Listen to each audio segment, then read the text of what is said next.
Hey, it's Tony Mecia with the Charlotte Ledger, and you're listening to the Charlotte Ledger podcast. We talk with Charlotte leaders about important and interesting issues with an eye toward making you smarter, telling you things you don't know, and introducing you to people with insights about trends in Charlotte. You can find out more about the Charlotte Ledger and subscribe to one of our award-winning newsletters by going to thecharlotteledger.com. Today, I'm happy to have with us newly elected Charlotte City Council member Marjorie Molina. She represents Charlotte's East Side. She won the Democratic primary in May 2022, had no opposition in the general election, and was sworn in September 2022. Councilmember Molina, thanks for joining us. Thank you for having me, Tony. All right. So the temptation when talking to people in politics usually is to go down a list of issues, ask where they stand, and put you on the spot. We might talk about some issues today, but what I'm really more interested in is this journey that you've had from ordinary citizen to political insider now, and what that journey is like. Because I think that some people, they see elected officials, they look at the city council, county commission, members of Congress, and they think, oh, well, could I do that? And do I have the skills needed to do that? Would I be any good at it? Is this something I want to do? Is this a way I can serve? And for a lot of us, the answer is no. But for you, the answer apparently is yes. And so you have a front row seat on what that experience is like. And so I'd like to start by breaking that down a little bit if we could. So could you tell me, just starting off, sort of what led you to this point, and what's your background? What's your Charlotte story? How did you wind up here? How did you get to this point? I moved here in 2004, and I was in my very early 20s. I took a job with Citibank, and I bought a house in Southwest Charlotte in Still Creek. And I started working and, back then I worked long hours because I was young, early 20s. It's like you work, you hang out with your friends. You grind it out. And then you do it again. Yeah, you just grind it out like I was working. Yeah. And so I bought my first place in Southwest Charlotte. That's where I lived. I, of course, met my husband, and we had 2 children. So I've spent the last 18 years in Charlotte. And so it's been, I like to believe I grew up in Charlotte, because when I came, I wasn't the woman that I am now. A lot of the experiences that I had here in Charlotte, they shaped me. They shaped me into what everyone sees right now. What kind of things were you involved in? What sort of things shaped you? Oh, wow. Well, when I first came, I wasn't involved immediately in the community.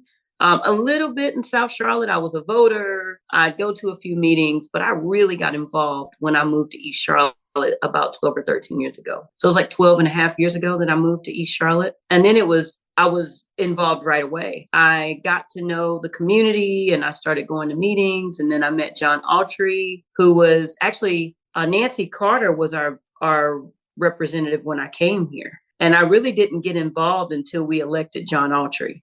That's when I really was paying attention. I was really tuned in, and I just started volunteering. Like I said, the night of my oath, I kind of, walked up to him and, started talking to him and asking him questions. And he started inviting me places and saying, hey, come here, we're going to be doing this. And had you always been interested in politics? I know, or is it just something you started, volunteering in the community, different organizations, and kind of got sucked into? Yeah, I'm a community servant at heart. I like to be in a community where I guess you could call it a spiritual purpose. I like for my spiritual purpose to lead me. So naturally, I'm not, political. Although in my undergraduate degree, I was a public policy capital scholar. So I worked in Washington, D.C. at an international nonprofit focused on policy. But policy and politics are very different. They're not two and the same. If you learn to understand and dissect policy has a lot to do with economics. My master's degree is in business. We took economics. So, and a lot of other maths that I was rusty in before I started grad school. It's really interesting, because I think you're right. I mean, some people I think really love the politics side of it, and some people really love the policy side of it. And those are very different skills. I think of Mayor Lyle. She came up really through the policy side. So I had to learn a little bit of the politics side. And that's where I am. Sort of on a similar journey. Yep. That's exactly my journey. The politics side is not really what I've been interested in at all. It's really the policy side, the things that can make a difference in someone's life. How can we make that quantitative? Because we have to make it quantitative. A lot of times we talk about policy and we act as though that the policy is not something that's like it's purely qualitative, and although there are qualitative factors when we deal with policy, I'm at a loss because a lot of the times quantitative is not even it's not even a part of the conversation, Right. and, speaking of Mayor Lau, she was our budget director. Every time she probably thought of a policy, the policy itself really registered to her from a quantitative perspective. How does this make sense financially first? Right? That's like the premise that's like the baseline of the policy. And then you build on qualitative factors that could make the policy more sound. So I come from that place. Okay, so how did you get to the point where you said, okay, being on the city council is something I want to do? Well, I got a lot of asks. So serving in the community, I had a lot of people who I'd worked with very closely feel like that I could do the job. My aspiration was to probably do something in international development or something like that. Like, that's what I thought in my head. Like, I was going to, work for the State Department or something and work with international policy or something. Like, that was what I saw eventually once I got my kids big enough to be able to travel. But I started getting asks, and the asks were from people who I respected. It was about like 2021, early 2022. Council member Matt Newton said he was going to run for judge. There was going to be an opening on the east side where you lived, and people started coming to you saying, "Hey, Marjorie, you should think about this." That's how that went. Yep, that's exactly how it went. It was people just starting to ask, and I'm in grad school at the time, Tony. Mm-hmm. Right? Like, you were getting a master's at UNC Charlotte, right? Business. Yeah. So it's like I'm. You got two kids. You're a mom. You're a student. You're a community volunteer, and you have people telling you, "Hey, you should really look at this. You'd do a good job." That's what. Yep, pretty much. And why didn't you say, "Okay, y'all are crazy. I've got too much going on"? Well, I'd considered it once before. In 2017, John Autry was being elected to the North Carolina House of Representatives. And at the time, I was actually working on a political campaign for Hillary, for America. So I had a staging location on Central Avenue, and I was working for the coordinated campaign, which was the DNC, the North Carolina Democratic Party, and Mecklenburg County. We were a collaborative group, and I had a staging location. So even considering it then, it wasn't like I was going to run. It was literally, again, actually, John came to me and a few other people were like, "Marjorie, consider filling my seat." And of course, the seat fulfillment was like, "Yeah, I respect you. I've worked with you since your very first campaign. I'd be happy to do it. I've been close enough to you. I can make an impact there. And then I can keep going, doing the stuff that I like to do, because that's what I was going to do back in 2017. But of course, it didn't kind of work out like that. They appointed Dimple at the time, which, funny story, when I was at the dais and I spoke for my 3 minutes, the one council member who wanted me on council at that time, who was like Team Marjorie, was Ed Driggs. So I remember that day, kind of when things were over, Ed came to the edge of the dais and he called me over. He was like, "Marjorie, I'd like to know more about you. I'd like to sit down with you and talk to you." And so we exchanged numbers. We spoke. We met for like 3 hours, chopped it up. I got to know Ed back in like 2017. And I gained a totally new respect for him. So you've gone from community volunteer, sort of dipping your toe a little bit in the political side of things. Then you decide, okay, I'm going to do this. I'm going to run. What is that process of running for a city council seat like? I know that, you have to raise money. You have to file paperwork. You have to run a campaign. You have to go to meetings and ask for people's support. What is that whole process like from a candidate's point of view? So you need help. You can't. So it's kind of twofold, because I did a lot by myself. One of our past council members, Larkin Eggleston, who we were young Dems together. So Larkin was one of the main people pulling at me to do it. He's like, "Marjorie, you need to do this." He was like every other day, like texting me like, "Marjorie," And so my first, I guess, what you would say, meeting, Larkin took me to. I was in a room with Larkin, and there were constituents from his area. There were donors.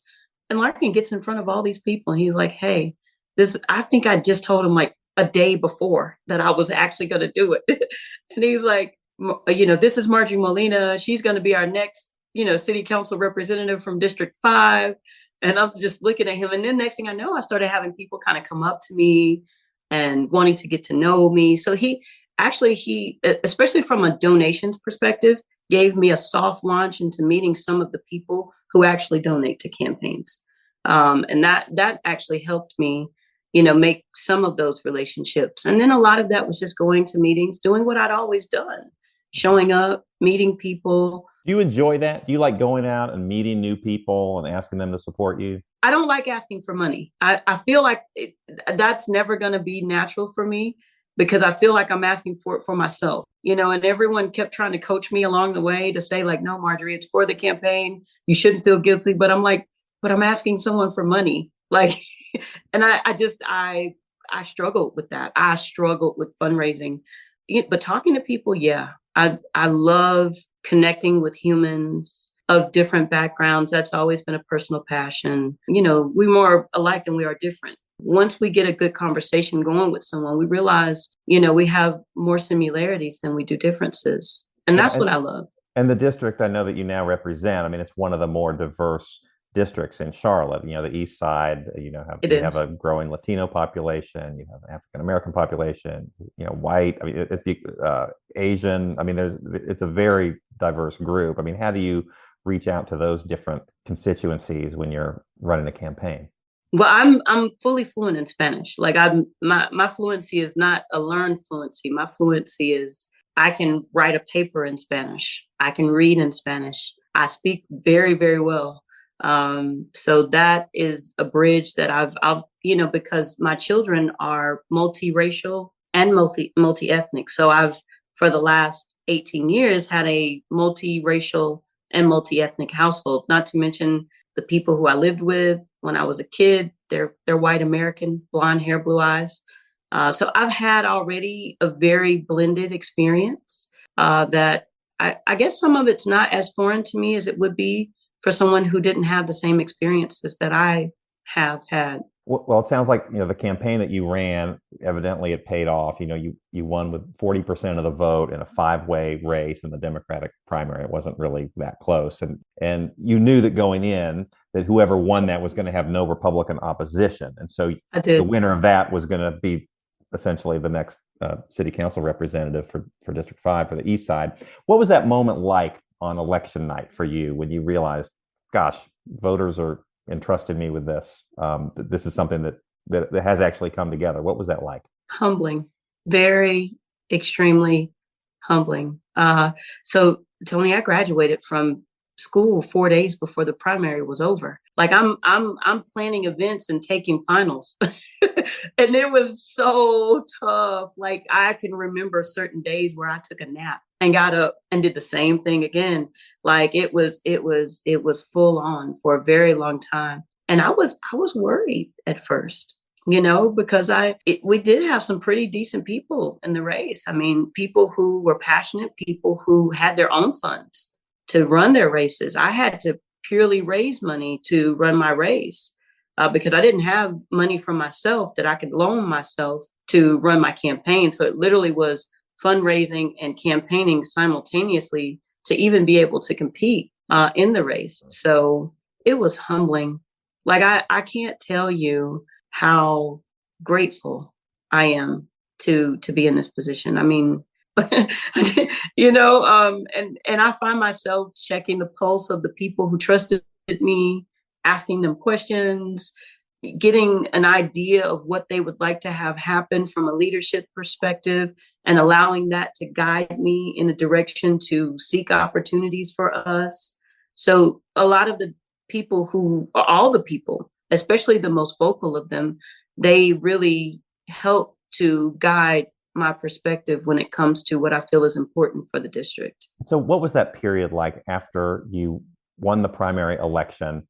And I think we've talked before about, you all of a sudden you had people calling you, wanting to get together. Let's have coffee. And I will admit, I was one of those people too. You were. I said, well, frankly, I've never heard of you before May of this year. And now you're going to be a member of the city council. I said, well, let's get together and talk. But what is, and I know you had developers calling you, you had different, other council members calling you? What was that like? You had a lot of people reaching out. I mean, what was that period like? You hear things from a political perspective, right? Where there's this, you have to be careful what you do, what you say, how you say it, who you meet with, and we have so many examples that we can draw from where people misstep, so I found myself like pre-meeting, except for some, but there were some where I was like, okay, is this legal? Can we do this? Should I meet? Who is the person? Do we have a background? If I could, not all the time though. Are But you doing that on your own? Is there somebody the city has? Is there a oh liaison or no, something? I'd ask for colleagues. I'd ask the city. The city don't give you that guidance right away unless you're like, hey, is it? But I do ask. Like I'll ask. We have these ethics. We'd taken ethics trainings too, intermittently once we gotten through the primary.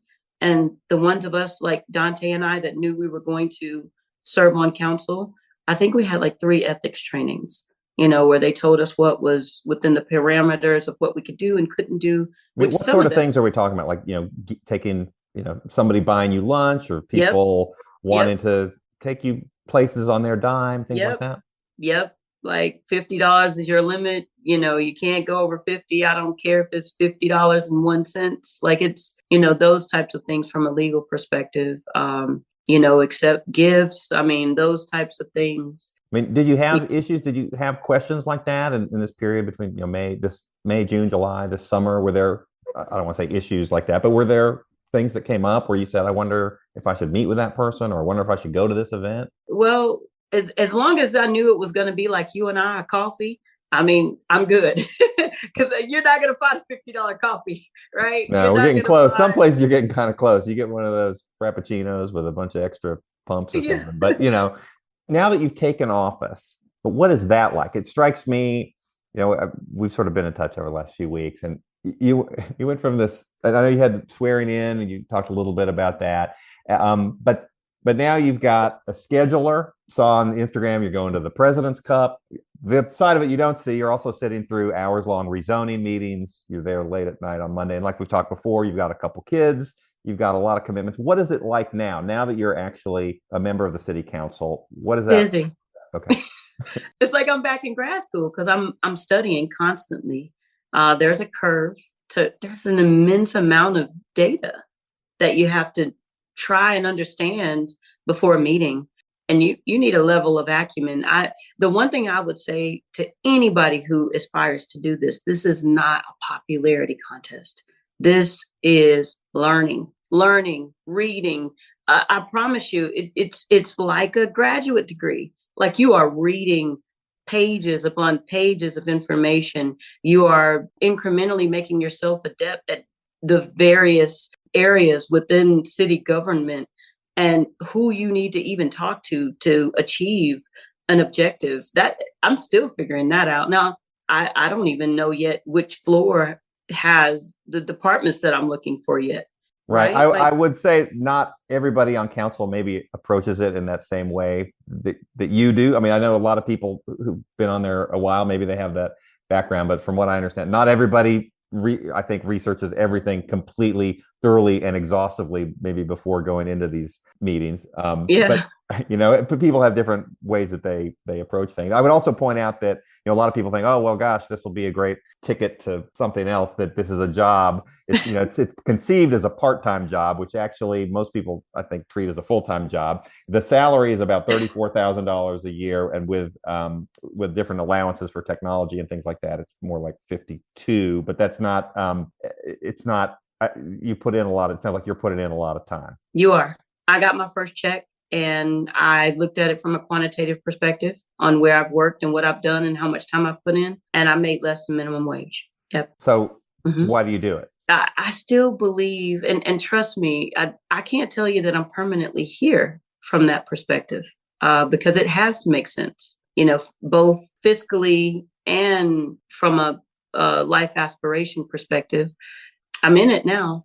And the one thing that I do is when I do something, I commit to the end, but I need to make it. I honestly, just coming in the door, this being my 4th week, this is a full-time position, Tony. Yeah. I mean, the I number don't of even emails you understand. get, I can't imagine how many emails like you say, you got two kids, you're raising two kids, and then you get these emails from somebody saying that hey, the street light is busted. Who do I talk to? And it's like, okay, well, you have a lot of different constituent stuff. There's the studying for studying up on the meetings. There's just sounds like there's a lot. There is. It's a lot. And I don't think you do it for the money. And everyone coming in the door knows that this is not going to pay you a lot of money. A lot of the people do have day jobs. I'd intended that at first, but I know that in order to do this and understand it, I need to give my full attention to it so that I can be adept. And then maybe I can add some competing deliverables. But right now, I'm fully focused on it so that I can learn. And I'm very interested in learning the craft. So what do you want to accomplish in your time on the city council?